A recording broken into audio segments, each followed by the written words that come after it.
수요일 아시아 증시 전해드립니다. 오늘 아시아 증시의 키워드는 최고치 경신인 듯 싶습니다. 탄력적인 흐름을 보이는 코스피가 오후장 들어서 급격하게 기지개를 켰고요. 장중 3,137포인트를 터치하면서 올해 최고치는 물론 52주 최고치까지 갈아치웠습니다. 현재 코스피 0.6%대 상승 보여주면서 3,134선 지나가고 있습니다. 대만 시장부터 먼저 확인해 보시죠. 오늘 대만 재정부가 6월 수출 성적표를 공개한 가운데 사상 최고치를 경신했습니다. 이번 6월까지 20개월 연속 플러스를 기록했고요. 또 월간 기준으로는 사상 최고치입니다. 이런 호황의 배경으로는 미국의 보복 관세 대비 선제 출하 수요가 강하게 나타난 점, 그리고 AI 호황 효과에 힘입은 걸로 풀이되고 있습니다. 이렇게 청신호가 켜지게 됐지만 미국과의 관세 관계 정립이 안 되면서 일각에서는 우려의 목소리가 나오고 있습니다. 이렇게 호황 성적표를 발표한 대만, 중국과는 갈등의 골이 깊어지는 모습이죠. 최근 중국과 대만이 대한해협을 두고 군사적인 긴장감이 높아지는 상황에서 대만 측에서는 훈련의 수위를 높이고 있습니다. 통상 4일에서 5일 진행되던 훈련과 달리 이번에는 역대 최장이죠. 9박 10일간의 일정으로 진행되는 점, 또 훈련의 범위가 확대된 점을 고려했을 때 긴장감이 극에 달했다는 평가가 나왔습니다. 이에 최근에 방산주들이 시세를 내주는 점 체크해 보셔야겠고요. 각권 지수는 3개월 내 최고치를 향해 달려가는 모습입니다. 오늘 장 초반 하락세를 보이던 모습과 다르게 오후에는 하락폭을 모두 회복했고요. 현재는 0.5% 가까운 상승불 켜내고 있습니다.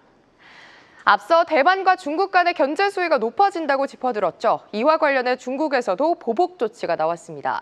중국 정부가 대만 군수기업 8곳을 수출 통제 목록에 포함시켰습니다. 제재 리스트에 포함된 기업을 공개하고 공개 직후 해당 제재안을 발효했습니다. 군사훈련을 강화하는 대만, 수출 통제로 대응하는 중국, 양국 간의 갈등이 봉합될지 더 벌어질지 확인해 보셔야겠습니다. 오늘장 아시아 증시의 키워드는 최고치 경신이었는데요. 본토에서는 상해지수와 CSI 300지수가 해당됩니다. 상해지수가 3,500포인트를, 또 중국 본토 증시내 300개 종목으로 구성된 CSI 300지수가 4,000포인트를 돌파하면서 나란히 연중 최고치를 경신했습니다. 오후에도 견조하게 3,500선을 지켜내는 세계 종합지수, 마감까지 이어갈지 확인해 보시죠.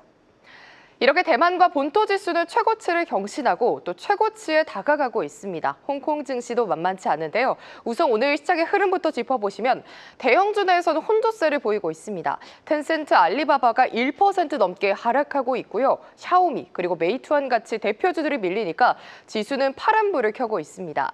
이 가운데 CATL은 신고가를 재경신했죠. 오늘 시장의 수급을 블랙홀처럼 빨아들이면서 상승률 최상위단에 위치한 모습이고요. 장중 5%대 강세를 보여주고 있습니다. 다만 이제 지수는 대형주들의 약세에 눌리면서 오늘장 24,000선을 내줬고요. 오후장 들어서는 그래도 저점 대비 하락폭을 회복하긴 했지만 여전히 0.7% 하락하고 있습니다. 지금까지 아시아 주요 증시 시황 전해드렸습니다. 네, 오늘은 우리보다 관세 리스크로 더 고통을 받고 있는 나라죠. 일본 얘기 들어보겠습니다. NH투자증권 김채윤 책임연구원 연결돼 있습니다. 책임님 안녕하십니까? 안녕하세요. 김채윤입니다. 네, 일본 증시도 오후 들어서 좀 회복되는 모양이네요. 네, 맞습니다. 미국 반도체주 상승 그리고 1달러 146엔 후반대까지의 엔화 약세 진행을 호재로 200엔 넘는 상승 스타트 보였었는데요. 4만 엔을 앞두고는 차익 실현 매물 대두되면서 마이너스 전환했었습니다.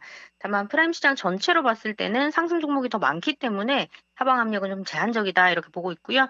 현재는 재차 85엔 상승하면서 소폭 플러스의 움직임 보이고 있습니다. 네, 어제 트럼프 서한을 받고 아마 가장 억울한 나라가 일본이 아닐까 싶습니다. 지금 뭐 관세율이 오히려 1%포인트 올랐는데 남은 3주 동안은 어떤 협상이 좀 예상되세요?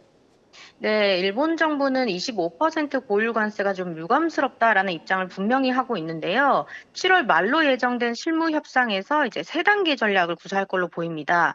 첫 번째는 외교 공세 강화인데 스즈키 재무장관이 옐런이나 라몬도 등 미국 정관계 인사들과 협상에 직접 채널을 좀 확보할 것 같고요.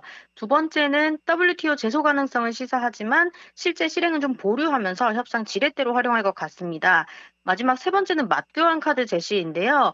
미국이 요구하고 있는 미국산 농산물 수입 확대나 반도체 공동 투자 확대 이런 상호 이익 교환 조건을 제한할 가능성도 높다고 보고 있습니다.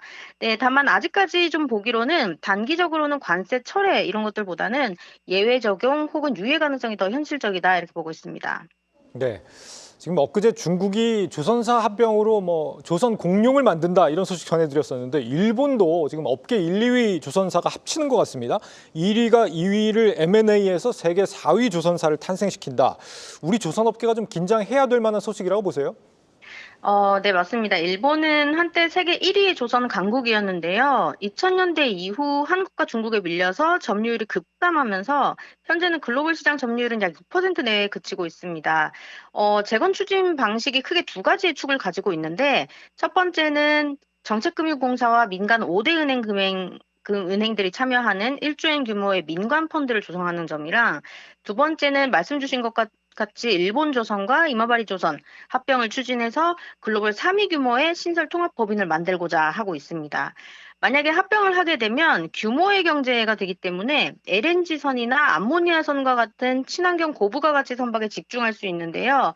아직은 조선 기자재나 조립 기술력 같은 경우는 한국에 비해 열이이기 때문에 단기적인 위협은 좀 제한적일 거다 이렇게 보고 있습니다.